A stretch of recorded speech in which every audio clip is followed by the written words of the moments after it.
played Dota 2 for thousands of hours, but you've always wanted something more. A reason to fight, a deeper meaning to your battles.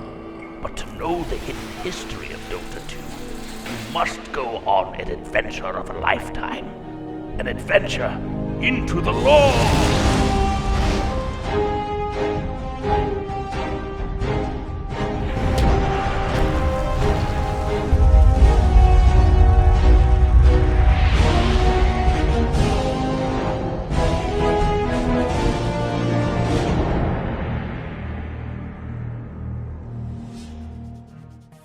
In defense of the Ancients are obviously the focus of the game world. They are powerful, wise, omnipresent, sure, but they're not the only ones. In fact, the Dota 2 universe has plenty of powerful beings that can shape lands, time, and even fate. Yes, the world of Dota 2 is one where gods are real and influence the world with their powers. And that's going to be our focus today, exploring some of these powerful gods and showing the lore behind who they are and what they control. Now let's get this out of the way here first. We will not be covering all the gods mentioned in Dota 2 because that list is basically endless. First, you have gods that only been mentioned in names, such as the Goddess of Luck, who pities Ogre Magi, the Boar God, who Juggernaut respects, the War God of 1,000 Tarns, who Axe defeated. This list goes on and on and on, and while some of them have pretty cool stories, like how the Solar Goddess is worshipped by the people of the Waste where Sand King comes from, whose followers are experts at using gold and craftsmanship, making outfits for both Alina and Bounty Hunter, there's simply not much information on all these gods, if they're even gods at all. I mean, in the Dota 2 universe, what exactly makes a god? In a world where magic is prevalent and beings exist with such power that they can destroy cosmic entities themselves just by gaining enough experience, what exactly separates a powerful wizard from a god anyway? Take Zeus, for example. He claims that he is a god, he has a backstory of a god, but what makes his powers any different from, say, Disruptor, Lina, or even Crystal Maiden? For all we know, Zeus is a powerful storm mage whose complete narcissism, fueled by a Napoleon complex, drove him into madness as he convinced the world that he was a god of Greek lore, which makes more sense to me than the Greek pantheon existing in the Dota 2 universe, despite Greece not even existing there. And don't get me started on demigods, people who have been given godly power or were born from gods, because that's pretty much 90% of the Dota 2 heroes, and ain't nobody got time. But as you can see, gods seem to be more of a title than a classification in Dota 2. We have covered before that an act of leveling up is basically ascending into godhood, and all one needs to do to level up is experience the world around them. Thus, becoming a god is sort of the end result if you live long enough, if you are strong enough to survive. That would explain why there are so many gods in Dota 2, as really, it's not that hard. If you just survive and live long enough and gain enough experience, eventually you'll get there. So with that out of the way, let's get into some of my favorite gods in this episode. And if we're gonna start with favorites, well then of course I need to begin with my personal favorite hero of all time, the Omni Knight. Omni Knight's tale is a grim one. In short, he was a loyal and religious man who crusaded around the world in the name of his god, the Omniscience, staying loyal and faithful and assuring himself that all the atrocities he committed in the name of faith were for a higher cause. He fought for decades, but time pushed on and the burden of lost friends and brutal fighting began to weigh on him heavily. After some time, he was sick of seeing his friends and mentors buried in sorry, wet graves at the side of muddy roads for a god who had never even shown himself. So he went back home to challenge the priests of his faith and demand proof that there was a god at all. And surprisingly, well, he did. For weeks, he followed them down caverns to the center of the planet itself, and in its core was the actual Omniscience, who spoke to him and revealed that it had created the world around itself to protect it from the horrors of space. Omni Knight was satisfied with this answer and went back to the faith with more vigor and power than ever. Pretty happy ending.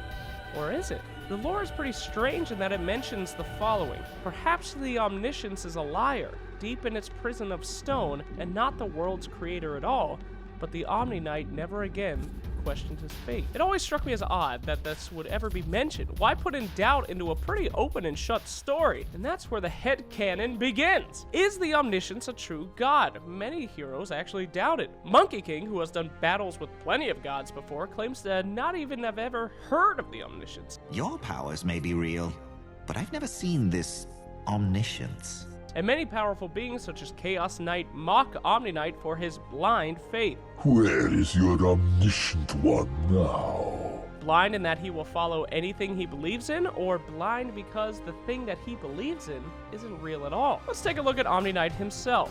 As we've already covered, in Dota 2, experience can give you power, and no one is more experienced than a healer who for his entire life has known only war through countless battles and crusades. Perhaps it was not the omniscience who gave the power to Omni Knight, but the Knight's power itself, growing in level and experience after every battle he somehow survived over a lifetime of war. He did, after all, glow with the light and power before he even met the omniscience as stated in his lore. So we can assume that the reason he had lasted so long in his countless battles over comrades was due to his own innate power, which grew over time. So if the omniscience isn't a god granting its followers power, then what exactly is it? Well, we've heard a similar story before, haven't we? A consciousness which seems to be all-seeing and all-knowing, trapped within a prison of rock? Yep, the Ancients. Remember how Dire and Radiant were two parts of the self? Perhaps this is just another part of the self who was trapped in a celestial body by the Arc Warden. But since it's alone, it never gained enough energy to escape, staying trapped forever in its stone solitary prison. If that's the case, hell, maybe every planet in the Dota 2 universe has a piece of the self as its molten core. That, or it's something else entirely. Now, if you bought into my theory of the third ancient way back in our first episode of Loregasm, perhaps the omniscience is the third ancient. A growing power under the earth responsible for the nether reaches and the magic and intelligent powers of its denizens. The best part is, even if the omniscience is the third ancient, an evil force growing an army from below and above, masquerading as a god, waging a war on two fronts of good and evil, much like the Radiant and the Dire, Omni Knight doesn't even care. Omni Knight has no concern if his god is a good one or an evil one, just that it exists. For all we know, the holy and pure Omni Knight could actually be an apostle of death and chaos, his holy light casting a brutal and terrible shadow. But that's just the headcanon, so that's up for you and I to decide. And that headcanon is now over. The Omniscience isn't the only holy god out there on the surface, gathering loyal followers. Obelisk, the god Chen worships, has many similarities. The Knights of the Fold also crusaded around the lands, destroying heretics who did not share their faith, and forced those like Chen, who were defeated by their armies, to convert or die. Chen converted and became one of their most devout, using his tribal heritage of animal husbandry magic to convert even more to the fold, building their ranks and maintaining their health. But what do we know about Obelisk? Chen refers to him as the one god, so inherently he believes that he's the only real god in the Dota 2 realm. While we don't know much else about Obelisk, we do see some of the effects of Obelisk in the game world. The name Obelisk is very similar to the real world obelisk, which are stone pillars erected as monuments or even places of holy worship. We have similar stone pillars in Dota 2, but we like to call them towers. Interestingly enough, the towers do appear to be closely tied to obelisks. Take, for example, their appearance. On the top of the Radiant Tower, it looks nearly identical to the holy headdress Chen wears into battle, which I would imagine all the Knights of the Fold would wear, considering Chen is extremely devout and a leader to the others in the Fold. Not only do the towers match the religious garments of the Knights of the Fold, but they also have very basic and volatile attacks, much like Chen's Test of Faith. The fact that they do not attack those who are your allies or enthralled to the same leader also makes sense as to why they would be tools of Obelisk, who would want a way to defend conquered lands that would allow those he has enslaved to pass through unharmed. Alright, you might be asking, why would these towers be present on the Dota 2 map, and what's up with the Dire towers? Well, looking at them physically, we can see the Radiant Tower is wrapped in an aggressive plant vines, plant life, which is commonly associated with the Radiant. Dire towers seem to be degraded but covered in black dire stone and lava, telltale signs of dire corruption.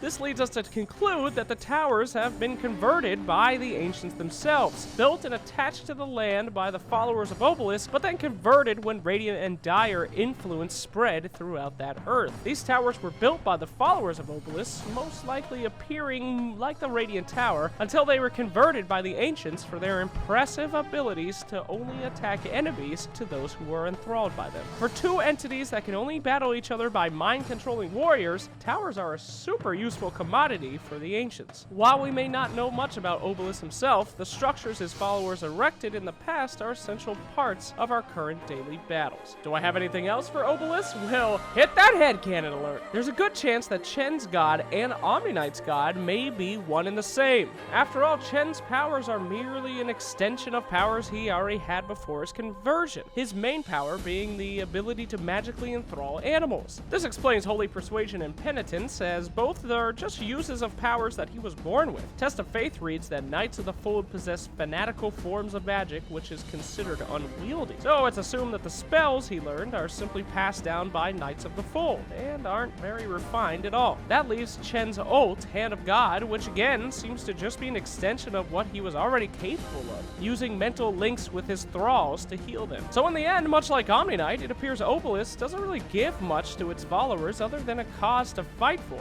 Not to mention the strange effects towers have. Let's think here for a sec. Towers are magically immune, much like a repelled unit. They cannot be healed unless through a magic immune way, and furthermore, they have an ability which allows them to become completely immune to physical damage. Guardian Angel, anyone? In fact, Guardian Angel is one of the only spells that can be cast on a tower, besides Bloodlust and Ice Armor, but the other two could be cast on anybody. It makes sense that one set of knights travels the land converting everyone that they find, while another travels the land specializing in healing the ranks and maintaining those around them, even those converted. The Omniscience does claim to have the power to manipulate stone as well, which would explain how the towers were formed by its followers in the first place. But that's all just headcanon, which again, ends here. Not all gods are holy in Dota 2, characterized by the bright light and healing prayer. Nope, some of the gods in the Dota 2 world are dark, violent, and thirsty. Take, for example, the Flayed Twins, who Bloodseeker serves. The Flayed Twins are twin gods who need a constant supply of blood, most likely because they are literally flayed, their skin missing from their bodies, exposing their bare muscle, and most likely letting the blood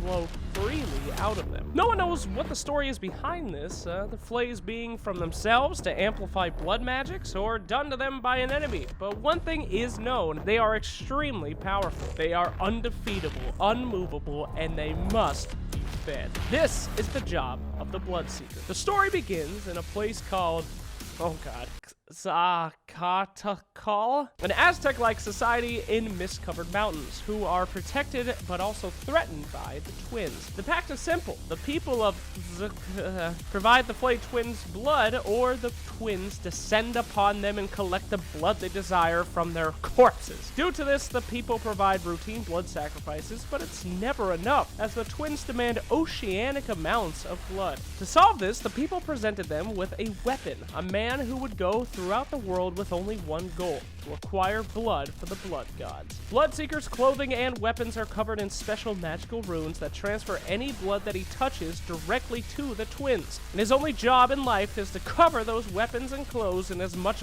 blood as possible to save his people. But enough about him, let's talk about the interesting things the twins can do. For one, they have the power to physically transform their followers. You can see that Bloodseeker is humanoid, but if you look closely enough, you can tell that he has a lot of dog-like features, alluding that the twins transformed him into a bloodhound-like creature to find fresh blood quicker. Not only do they transform their host, but they also have the power to possess their followers, giving them sight beyond sight, allowing them to see creatures that are bleeding, low-health targets. While many believe that this is literal, having the twins take over the follower and giving them sight, I think it's more metaphorical. Bloodseeker wears a hood to cover his eyes and ears, leading me to believe that he mutes these other senses to heighten the smell and taste, two most used by animal hunters like bloodhounds. It's interesting to note that the Bloodseeker is just as much a victim as his prey. I mean, overall, he's not a bad guy. If he doesn't kill, his entire people will be wiped out by vengeful and cruel gods who are undefeatable. However, that doesn't mean that he hasn't grown to enjoy his bloody mission over time, as you can readily tell. Another god that's not the nicest, but does have a loyal following, is Skriok, god of vengeance and the one who gave Vengeful Spirit her power. The Skywrath are a pretty strange race. They seem to be alright, but just like real-world birds, what appears to be nice and cute more often than not turns out to be a bunch of assholes. Yes, birds are dicks. Anyway, Skywrath have two known gods: Olivia, who seems to be the nice one, although she's mostly known for having bloody pinions,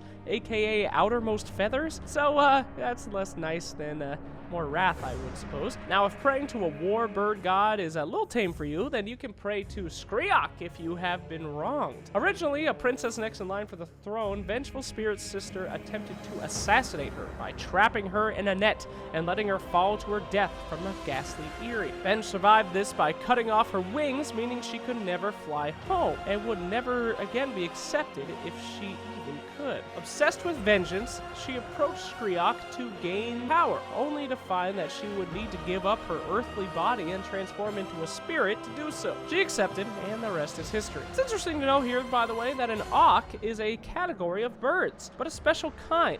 Flightless birds. This leads us to believe that she is perhaps a god of the downtrodden, a god reserved for only those who have been crippled and shamed in Skyrath's society, much like itself. Perhaps Skriok took pity on the Vengeful Spirit because she too had lost her ability to fly from a deceitful sister. That would explain the bloody pinions, after all, but no matter her story, we know that Skriok has the power to take life and turn it into a spirit, giving the gift of power to the powerless. One mystery still perplexes me with this god, and that is if there is any connection to, above all people, Juggernaut. In Juggernaut's lore, we learn that his homeland vanished beneath the waves in a night of vengeful magic. Of course, the Scream Skriok, or at least the followers of her, but why the Isle of Masks? Japan has a variety of flightless birds. Did the people of the Isle of Masks hunt the birds to extinction like the dodo? Did the island threaten the ghastly Eyrie in some way? We don't have any answers to this, but the use of vengeful magic is so strange here. I figured that it had to be mentioned. Maybe one day we'll know. Blood, vengeance, conversion, faith, all these gods seem to stick to one central theme. But what about the two biggest themes in our petty existence? Life and death. Well, let's get to our last two gods for this episode, starting with Verodesia, the goddess of the woods, but basically the goddess of nature and life. If you believe the omniscience when it claimed that it built the rock of the planet around itself, then Verodesia was the god who put the plants and animals on its surface. She was responsible for a ton of things on Ru, the short list being putting the earth spirit in, well, the earth, growing all the plants, moving water from below the crust to the surface, enslaving the sun, pretty much everything that's good in nature. Her main method for growth were seeds, magical and powerful, that could grow to whatever she desired. After populating the barren lands with lush green, she realized that the process had drained her, and she would soon die herself. Afraid of what could happen to life without her watching over it, she created a few clever failsafes. First, the tree of protectors, who would guard nature and the woods, but they must have proven a bit too passive or slow to defend overall. She came up with a backup plan if all else failed, a special seed that would restart the process of populating the planet should all fall to chaos, and entrusted it to the Bear Clan. Lone Druid carries that seed now, the last member of the Bear Clan, whose only job is to survive the end of the world to plant that very seed, should that end ever come. But while the Trans were semi-successful and the backup plan sure was nice, Verodesia still needed a protector of all things nature. So in her last breath, she placed the final seed and planted it inside of herself, using only her body as the soil to which the nature's prophet sprung. It's a beautiful, interconnected story, much like nature itself, and the effects of Verodesia's sacrifice touch many heroes that call Ru home. So what about the other side of the coin? For every life there's death, and the dead god is the answer for Verodesia. Perhaps a necromancer whose mastery reached that of godhood, or perhaps death itself. The dead god spreads, well, death among the lands in the form of restless dead, who he raises to create more dead for his unyielding army. The army of the undead spread something called the Dirge, which is extremely interesting. Undying was originally a soldier who came face to face with the zombies from the dead god's army and was thrown into a pit, where he lived long enough to feast on the other men thrown down there, his allies. But within that pit, he contracted the dirge,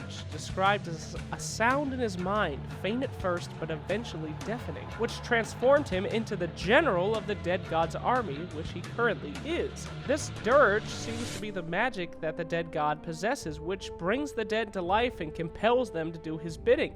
a magical song-like noise that only dead ears can hear. Undying has been leading the army of the dead ever since, ransacking places such as Antimage's mountaintop monastery, where the dead killed all of the peaceful monks there to Animage's horror, who was the sole survivor of the incident and who subsequently swore to destroy the dead god and all magic. That's the story we know, but there are several interesting things about the dead god that haven't really been discussed before. For one, why hasn't he won yet? Undying is extremely old, being transformed well before the ancients fell to the planet, even old enough to remember Invoker when his name was simply Carl.